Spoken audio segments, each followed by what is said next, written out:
বন্ধুরা আজকে আমার সামনে আপনারা যে বাইকটা দেখতে পাচ্ছেন এটা হচ্ছে হিরো থ্রিলার 160R4B। আর এই বাইকটাতে BS6 FY ইঞ্জিন ব্যবহার করা হয়েছে, পাশাপাশি এই বাইকটাতে ইউএসডি ফর্ক সাসপেনশন ব্যবহার করা হয়েছে। তো বন্ধুরা আপনারা যারা এই বাইকটি সম্পর্কে জানতে চাচ্ছেন অথবা এই বাইকটি খুব শীঘ্রই যারা পারচেস করতে চাচ্ছেন তাদের সুবিধার্থে বাইকের A to Z information and বাইকের আপডেট প্রাইসটাও আপনাদের সাথে শেয়ার করব। সো না টেনে ধৈর্য সহকারে সম্পূর্ণ ভিডিওটি দেখার অনুরোধ রইল, তাহলে কিন্তু বাইকটি সম্পর্কে ভালো করে জানতে পারবেন। তো বন্ধুরা আজকের ভিডিওটি যদি একটু ভালো লাগে, একটু ইনফরমেশনমূলক মনে হয় ভাইয়ের ছোট্ট একটা চ্যানেল, দয়া করে একটি সাবস্ক্রাইব করে দেবেন। সাবস্ক্রাইব করে পাশেই থাকবেন, কারণ প্রতিনিয়তই কষ্ট করে ঘুরে ঘুরে আপনাদের জন্য এরকম ইনফরমেশনমূলক ভিডিও নিয়ে আসি। বন্ধুরা পরবর্তীতে কোন বাইকের ভিডিও পেতে চান কমেন্টস করে জানাবেন। আপনাদের কমেন্টসের উপর ভিত্তি করেই আমি প্রত্যেকটা ভিডিও তৈরি করি। ওকে বন্ধুরা, শুরুতেই বাইকের হেডলাইটটা দেখিয়ে দিচ্ছি। এই হচ্ছে বাইকের হেডলাইট, আর সম্পূর্ণ প্রজেক্টর হেডলাইট ব্যবহার করা হয়েছে। সিটি অ্যান্ড হাইওয়েতে পর্যাপ্ত আলো পেয়ে যাবেন, তবে হাইওয়েতে হয়তো অতটা ভালো আলো পাবেন না। আর এর জন্য আপনারা একটু দেখে শুনে সাবধানে রাইড করবেন। দুই পাশে এলইডি ইন্ডিকেটর লাইট রয়েছে, আর বাইকটিতে পিছনেও কিন্তু এলইডি ইন্ডিকেটর লাইট ব্যবহার করা হয়েছে। এ হচ্ছে বাইকের সামনের টায়ার দেখতে পাচ্ছেন, আর এই টায়ারের সাইজ হচ্ছে 100/80, 17 ইঞ্চ রিমের সাইজ। সামনে পিছনে উভয় টিউবলেস টায়ার ব্যবহার করা হয়েছে। বাইকটা হচ্ছে একটি ডাবল ডিস্ক সিঙ্গেল চ্যানেল এবিএসের বাইক, অর্থাৎ সামনে ডিস্ক উইথ এবিএস রয়েছে। ডিস্কের সাইজ হচ্ছে সামনের 276 মিলিমিটার। সামনে ব্রেক ক্যালিফার হিসেবে একটি নন ব্র্যান্ডের ব্রেক ক্যালিফার ব্যবহার করা হয়েছে।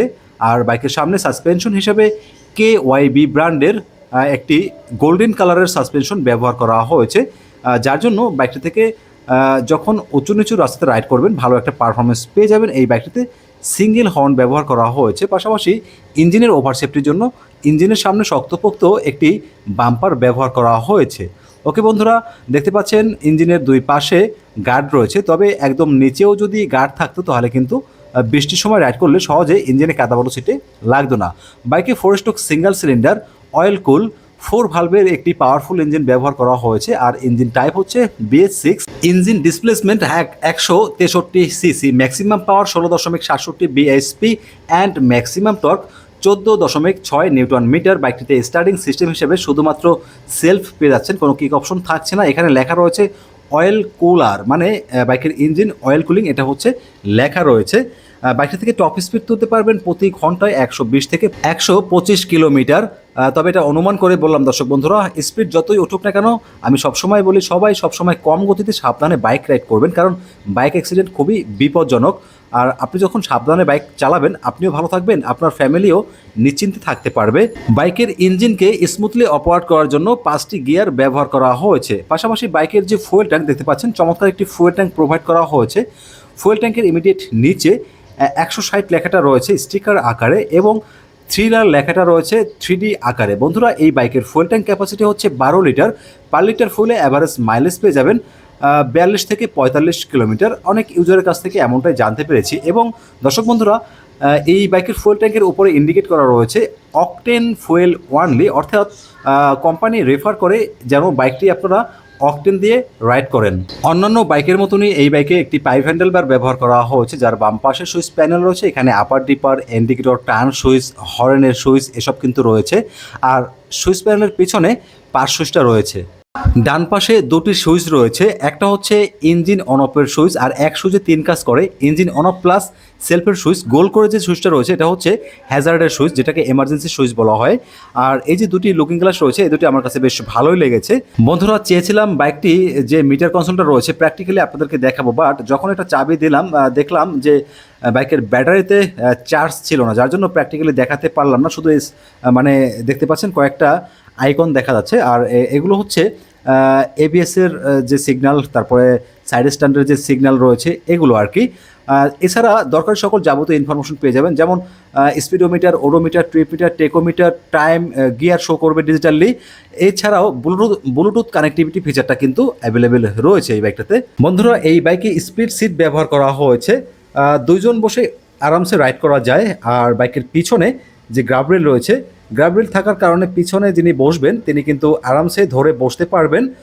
বাজার থেকে চাইলে কিছু টুকিটাকি জিনিসপত্র ঝুলিয়ে নিয়ে আসা যাবে। বাইকের পিছনে এলইডি টেইল ল্যাম্প ব্যবহার করা হয়েছে, তবে এটা কালো, এর জন্য আমার কাছে একটু দেখতে খারাপ লাগে। আর এলইডি ইন্ডিকেটর লাইট পিছনে ব্যবহার করা হয়েছে। এখানে হিরো লেখাটা রয়েছে স্টিকার আকারে, ঠিক আছে। এরপরে বাইকের পিছনের টায়ার দেখিয়ে দিচ্ছি। পিছনের টায়ারের উপরে ভালোই গ্রিপ রয়েছে। পিছনের টায়ারের সাইজ হচ্ছে 130/70, 17 ইঞ্চ রিমের সাইজ। আর টায়ারের মধ্যে স্টিকার করে গ্রাফিক্স রয়েছে গোল করে। আর বাইকের পিছনে সাসপেনশন হিসেবে অ্যাডজাস্টেবল মনোশক সাসপেনশন রয়েছে। ভালো একটা ফিডব্যাক কিন্তু পেয়ে যাবেন উঁচু নিচু রাস্তাতে। পিছনের টায়ারের উপরে একটি হাগার রয়েছে, যার জন্য সহজে কিন্তু কাদাবালু ছিটে আপনার শরীরে লাগবে না যখন বৃষ্টির সময় রাইড করবেন। বাইকের পিছনে যে ডিস্ক ব্রেক রয়েছে, কোনো এবিএস থাকছে না। ডিস্কের সাইজ হচ্ছে 220 মিলিমিটার। বাইকের পিছনে হচ্ছে নিশিন ব্র্যান্ডের ব্রেক ক্যালিফার ব্যবহার করা হয়েছে। সামনে নন ব্র্যান্ডের, পিছনে ব্র্যান্ডের ব্রেক ক্যালিফার ব্যবহার করা হয়েছে। আর সিম্পলের মধ্যে একটি স্টাইলিস্ট এক্সস্ট ব্যবহার করা হয়েছে। আর এক্সস্টের উপরে হচ্ছে এখানে একটি মার্কার থাকবে, যেটা এখন খুলে রাখা আছে, ঠিক আছে। তো বন্ধুরা, এই বাইকের সিট হাইট হচ্ছে 795 মিলিমিটার, গ্রাউন্ড ক্লিয়ারেন্স 165 মিলিমিটার। যাদের উচ্চতা 5 ফিট 4 ইঞ্চি তারা কিন্তু বাইকটি ইজিলি রাইড করতে পারবেন, এবং যাদের উচ্চতা নিয়ে সমস্যা আছে তারা কিন্তু অ্যাডজাস্ট করে বাইকটি রাইড করতে পারবেন, যেহেতু বাইকের পিছনে অ্যাডজাস্টেবল মনোশক সাসপেনশন ব্যবহার করা হয়েছে। বাইকের বর্তমান বাজার মূল্য হচ্ছে 2,55,000 টাকা। যদিও বন্ধুরা 2025 সালের কোরবানির ঈদে 20,000 টাকার একটি বিগ ডিসকাউন্ট ছিল, যে ডিসকাউন্ট এখন আর অ্যাভেলেবেল নেই। আর আপনারা চাইলে এই বাইকটি কিস্তিতে পারচেস করতে পারবেন। আর এর জন্য যে কোনো হিরোর অথরাইজড শোরুমে আপনারা একটু যোগাযোগ করবেন, তাহলে কিন্তু আরও ভালো করে জানতে পারবেন কিস্তিতে নেওয়ার জন্য কী কী ডকুমেন্ট সাবমিট করতে হয়। সব কিছুই হচ্ছে আপনারা জানতে পারবেন যখন কোনো একটা হিরোর অথরাইজড শোরুমে যাবেন। তো বন্ধুরা, আমি সবসময় আপনাদেরকে পার্সোনালি বলবো, আপনারা যদি কিস্তিতে বাইক না নিয়ে পারেন, কষ্ট করে হলেও নগদ টাকায় বাইক পারচেস করবেন। এতে করে হবে কি, আপনারা যে বাইকই পারচেস করেন না কেন কিস্তিতে, দেখা গেছে 2 বছরের জন্য যদি কিস্তিতে নেন, সেক্ষেত্রে আপনাদেরকে হয়তো 24,000 টাকা ইন্টারেস্ট দিতে হবে। আবার যদি 1 বছরের নেন, সেক্ষেত্রে মানে হয়তো ইন্টারেস্টটা কম আসবে, বাট আসবে। 1 বছরের নিলে হয়তো 12,000, আর 2 বছরের জন্য নিলে হয়তো 24,000, বাট আপনাকে কিন্তু ইন্টারেস্ট দিতেই হবে। সো যদি নগদে পারেন সেটা নেওয়াটাই ভালো হয়। ভিডিওটি আজকের মতন এখানে শেষ করতে চাচ্ছি। ভিডিওটি কেমন হলো কমেন্টস করে জানাবেন। ভালো লাগলে ভাইকে একটু সাপোর্ট করবেন। আসসালামু আলাইকুম।